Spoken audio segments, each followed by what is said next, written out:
네.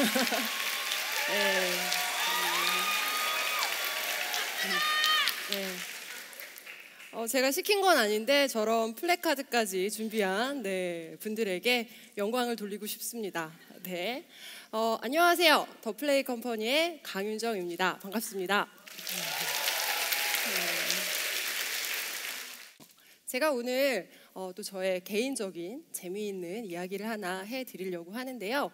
저는 8년 전에 회사를 다니다가 그만두고 나와서 더 플레이 컴퍼니라는 회사를 창업을 했습니다. 사실은 막 역사에 막 큰 획을 긋겠다 뭐 이런 큰 뜻을 품고 회사를 차린 게 아니죠. 네. 그냥 뭔가 재미있는 게 하고 싶었고요. 내 맘대로 하고 싶었어요. 근데 어떻게 하면 그렇게 내 맘대로 살 수 있을까 고민을 했더니 가장 좋은 방법은 제가 대장이 되는 것이었어요. 대장질 하면 제 맘대로 할 수 있잖아요. 그래서 대장이 돼야겠다라고 생각을 하고 퇴직금을 탈탈 털어서 창업을 했습니다. 실제로 저희 회사에서는 저를 대장이라고 불러주고 있어요. 다행히. 네. 그래서 대장질을 했는데요. 제가 무슨 일을 하는지 궁금하시죠? 네. 저는 노는 걸 정말 중요하게 생각해요. 놀면서 재미있게 뭔가를 배울 수 없을까? 이런 생각을 굉장히 많이 했습니다. 제가 하는 일을 간단하게 사진 몇 장으로 보여드리도록 할게요. 보이시죠? 보이시죠? 뭐 하는 것 같으세요? 게임하는 것 같죠? 하지만 저분들은 굉장히 심각하게 교육을 받고 있으십니다. 저는 사람들이 보다 더 즐겁고 재미있게 놀면서 무언가를 배우고 그리고 아이디어를 더 많이 내고 몰입하고 뭔가 변화하는 것들을 돕는 일을 하고 있습니다. 그래서 이름도 플레이를 계속 넣었죠. 근데 중요한 건 남들은 막 너무 재미있고 즐겁게 배우고 바뀌고 이러는데 저만 개고생을 하는 거예요. 개고생을 계속 하고 있는 거죠. 그래서 생각만큼 별로 재미있지 않았습니다. 별로 재미있지 않더라고요. 아무리 작지만 회사를 경영한다는 것에 대한 엄청난 스트레스들이 있었고요. 그리고 또 딴에는 멋진 대장 노릇을 좀 하려고 하다 보니까 마음고생도 굉장히 많이 했죠. 그리고 이제 좋은 교육 콘텐츠를 만들고 또 그 퀄리티를 유지를 해야 되겠기에 남들 다 자는 시간에 3-4시간밖에 못 자면서 이제 막 공부하고 그쵸? 자료를 모으고 막 이랬던 시절들을 계속 어쩔 수 없이 보내게 되다 보니까 저는 계속 힘들고 지쳐만 가더라고요. 이제 그런 와중에 어느 날 허리가 아파오기 시작하는 겁니다. 허리가 막 이렇게 통증이 심하다기보다는 약간 삔 것 같았어요. 그래서 한동안은 파스를 이렇게 붙이고 살았어요. 근데 파스를 붙인다고 이게 낫지를 않더라고요. 그래서 안 되겠다 싶어가지고 병원에 갔어요. 정형외과에 가서 엑스레이 찍고 검사를 했는데 의사 선생님이 아무런 문제가 없다는 거예요. 척추도 멀쩡하대요. 그리고 또 이제 시간을 흘렀어요. 저는 나름 이제 스트레스가 많아지니까 당연히 저와 같이 성장하는 게 있죠. 뭐예요? 몸무게가 같이 성장을 하는 거예요, 저랑. 그러다 보니까 이제 살도 많이 쪘고 그리고 강의를 하는 직업이다 보니까 이렇게 서 있는 시간이 많잖아요. 그래서 허리에 무리가 많이 갔나 보다 싶어가지고 그렇게 크게 심각하게 생각을 하지는 않았어요. 그래서 조금 통증이 오면 병원에 가고 이제 그랬는데 주말 오전이었던 걸로 기억해요. 어느 날 주말에 약간 늦지막히 일어나서 이제 화장실에서 세수를 하고 있었어요. 근데 갑자기 제가 쓰러졌어요. 근데 제가 기절한 게 아니에요. 멀쩡하게 눈 똑바로 뜨고 비누 거품 얼굴에 막 이렇게 바른 상태에서 쓰러졌는데 그 느낌이 어땠냐면 하반신 마비가 온 것 같은 그런 느낌이었어요. 이 다리를 제 맘대로 못 움직이겠더라고요. 그래서 제가 너무 무서워서 막 엉엉 울었어요. 화장실에서. 조금 지나니까 괜찮더라고요. 그리고 또 다시 일어났어요. 그리고 바로 응급실, 동네 병원 가가지고 이거 무슨 문제가 있다. 이거 진짜 심각하다. 나 이러다가 하반신 마비되는 거 아니냐. 그리고 또 검사를 했어요. 또 아무렇지도 않대요. 미쳐버리는 거죠. 나는 아픈데 계속 아무런 이유가 없다고 하니까요. 그래서 할 수 없이 뭔가 나는 스스로를 치료해야겠기에 용하다는 한의원 다니면서 침도 맞고 뭐 지압센터 마사지도 받고 뭐 좋다는 거는 다 수소문해서 다니기 시작했어요. 근데 어느 날 제 남동생이 저한테 이런 얘기를 하는 거예요. 누나, 여자가 허리가 아플 때는 정형외과에 가지 말고 산부인과에 문제가 있을 때도 허리가 아프대. 그래서 산부인과 가봐 이러는 거예요. 정말 재미있는 건 저희 친정 아빠와 제 남동생은 정형외과 의사예요. 저를 못 고칠 뿐이죠. 그리고 괜찮아질 거라고 계속 저를 정신과 의사처럼 심리적인 안정을 줄 뿐이었어요. 그래서 뭐 나는 의사니까 믿어야겠다 싶어가지고 이제 월요일 날 동네 이제 산부인과에 갔습니다. 동네 산부인과에 가니까 이제 뭔가 허리가 아픈데 이유를 모르겠어요라고 했더니 초음파 검사를 하시더라고요. 그리고서는 이제 검사 결과를 진료실에 앉아서 기다리고 있는데 선생님이 이런 얘기를 하시는 거예요. 환자분 대단하다고. 왜요? 했더니 이거 한 3년 키운 것 같은데요? 이런 얘기를 하시는 거예요. 그래서 뭘요? 했더니 제 뱃속에 지름이 13cm나 되는 혹이 있다고 하시는 거예요. 네. 여러분 그 혹이 잘 감이 안 오실까 봐 아까 그렇게 그렇게 집어 던져버리신 깜짝 놀랐어요.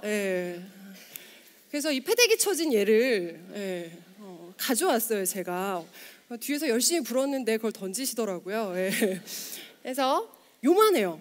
물론 이렇게 완벽하게 구형은 아니지만 이만큼 크다는 거죠. 그래서 이게 제 이렇게 뱃속에 있는 거예요. 그 의사 선생님이 놀라시는 거예요. 아니 그걸 몰랐냐고. 뱃속에 그만한 게 있는데 이게 웬만한 그 태아 머리통만 하대요. 그게 있는데 몰랐냐고. 그래서 제가 얘기했죠. 똥 뺀 줄 알았다고. 이건 제 똥 뺀데요. 이제 그렇게 얘기를 했어요. 당장 떼야 된다는 거예요. 당장 떼야 된다. 이거 3년 키웠다 이거는. 그래서 제가 어떻게 하면 되냐고 이제 여쭤봤더니 일반적으로 이제 그런 혹을 자궁근종이라고 해요. 근데 저는 이제 자각 증상이 전혀 없었죠. 그냥 허리만 아플 뿐이었어요. 그래서 나는 왜 몰랐을까요? 라고 여쭤봤더니 일반적으로 자궁근종은 이제 자궁 안에 있는데 저는 이제 바깥에 있었던 거예요. 그러니까 자각 증상이 전혀 없었던 거죠. 그래서 네가 몰랐을 거다. 근데 문제는 보통 2, 3cm 정도만 되면 보통 다 이렇게 간단하게 수술로 처치를 하는데 너는 너무 커서 이제 전신 마취를 하고 개복 수술을 해서 애 낳듯이 그렇게 빼야 된다는 거예요. 그래서 제가 이제 너무 놀랬죠. 그래서 우선 알았다고 이제 하고 집에 돌아와서 가족들한테 이 사실을 알리고요. 결국 수술은 3주 뒤에 잡혔습니다. 3주 뒤에 수술이 잡혔어요. 그래서 3주를 이제 기다리는 동안 제가 이렇게 막 이렇게 포기하고 이러고 있었던 게 아니라 이제 밀린 일들부터 시작해서 제가 한 일주일 입원한다고 하더라고요. 그래서 그 일들 다 미리미리 해치워야 되니까 오히려 더 바쁜 거예요. 막 정신없이 일들을 해치우고 있었는데 수술 날짜 딱 일주일 전이었어요. 딱 일주일 전에, 그러니까 전주에 미팅을 하고 있는데 정말 갑자기 허리가 아니에요. 배가 너무 아픈 거예요. 그래서 이게 이제 수술을 곧 해야 되니까 이제 아픈가 보다 이런 생각이 그냥 단순하게 들어서 이제 회사 친구한테 부탁을 했어요. 집까지 좀 데려다 달라고. 걸을 수도 없겠더라고요. 그래서 집에 가서 진통제 몇 알 이제 먹고 잤어요. 잤는데 저녁 8시쯤인가 일어났어요. 딱 일어났는데 정말 아주 신기한 경험을 했어요. 내 몸속에서 뭐가 퍽 하고 터지는 것 같은 그런 느낌이 드는 거예요. 푹 하고요. 그러면서 이제 따뜻해지는 게 아니라 차가워지기 시작하는 거예요, 온몸이. 그리고 조금 시간이 지나니까 숨을 못 쉬겠더라고요. 그래서 숨을 어떻게 쉬었냐면 이렇게 쉬었어요. 숨 못 쉬니까 어떻게 되겠어요? 말을 못 하죠. 근데 불은 꺼져 있고 침대에 전 누워 있고 그래서 막 온갖 거 주변에 있는 거 막 집어 던지면서 이제 바깥에 있던 마루에 있던 가족들이 이제 왔고요. 그래서 저는 바로 119에 실려서 이제 병원 응급실로 갔습니다. 응급의가 하는 얘기가 들리는 거예요. 저도 말은 잘 못하는데 응급의가 이런 얘기를 하는 거예요. 저희 막 엄마랑 아빠가 이제 너무 걱정이 되시니까 이제 자궁근종 제거 수술을 앞두고 있어서 얘가 이런 것 같다 그랬더니, 그런 이제 혹을 제거하는 수술로는 절대 이런 일이 벌어지지 않는데요. 그러니까 이 사람은 뭔가 다른 원인이 있어서 지금 이렇게 쇼크 상태가 온 거다라고 해서 검사를 좀 해야겠다. 그래서 검사를 몇 개를 했어요. 그리고서는 놀라운 사실이 밝혀졌죠. 첫 번째, 제 뱃속에 피가 가득 찼대요. 두 번째, 제가 임신을 했다는 거예요. 더 놀랍죠? 저는 두 번째가 더 놀라웠어요. 에? 그 막 숨 못 쉬는 와중에도 그럴 리가 없다고 이제 그랬거든요. 근데 뭐 지금 상황이 막 너무 급박하니까 바로 이제 응급수술을 해야 된다라고 해가지고 이제 바로 저는 응급수술을 받게 됐어요. 이제 수술을 받으려면 이제 마취를 하죠. 그래서 이렇게 호흡기를 딱 대고 이제 의사 선생님이 그러더라고요. 10부터 1까지 세세요. 그래서 제가 외쳤어요. 10, 9, 8. 그리고 기억이 없어요. 눈을 탁 떴는데 여기는 수술실이 아니더라고요. 회복실이었어요. 링거병이 이렇게 보이더라고요. 그리고 동시에 몸에 엄청난 통증이 이제 밀려오기 시작했어요. 마취가 풀리면서 아픈 거죠. 저녁에 교수님이 저를 집도해 주신 의사 선생님께서 오셨어요. 그러면서 이제 제가 막 감사하다, 수술 잘 되게 해주셔서 감사하다 이제 인사를 드렸는데, 교수님이 이제 상황 설명을 해주시기 시작하는 거예요. 환자분 쇼크가 온 게 이유가 있다는 거예요. 환자분이 임신을 했는데 아쉽게도 불행히도 이제 자궁외 임신이 됐던 거예요. 그래서 정상적으로 이제 잘 자리를 잡지 못하고 이제 바깥으로 이제 복부 쪽에 이제 큰 동맥 쪽에 이제 붙었는데, 보통 이제 그런 이제 수정란들이 착상할 때는 이제 보통은 이제 피를 통해서 영양분을 섭취하기 때문에 혈관에 붙는데요. 그러니까 이제 동맥에 딱 붙어 있었는데, 걔가 이제 아무래도 크게 되니까 무게를 견디지 못하고 얘가 떨어져 나가겠죠. 이제 그러다 보니까 이제 혈관을 이제 뜯어낸 겁니다. 그래서 이제 퐁퐁퐁퐁 동맥이니까 이제 펌프질이 되겠죠. 그래서 이제 피가 저도 모르게 뱃속에 이렇게 찬 거예요. 그래서 아마 그날 저녁에 뭔가 펑 했던 건 그거였던 것 같아요.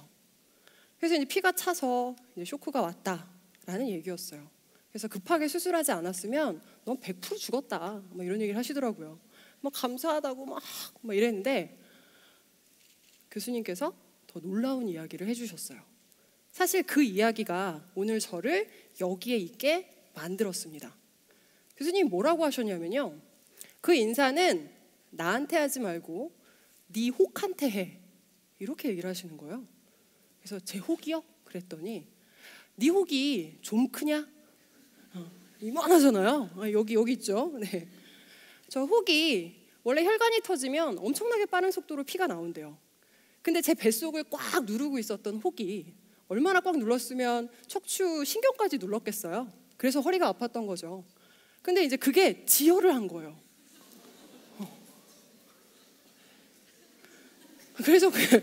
그래서 그 얘기를 듣는데 정적이 이렇게 촥 흐르면서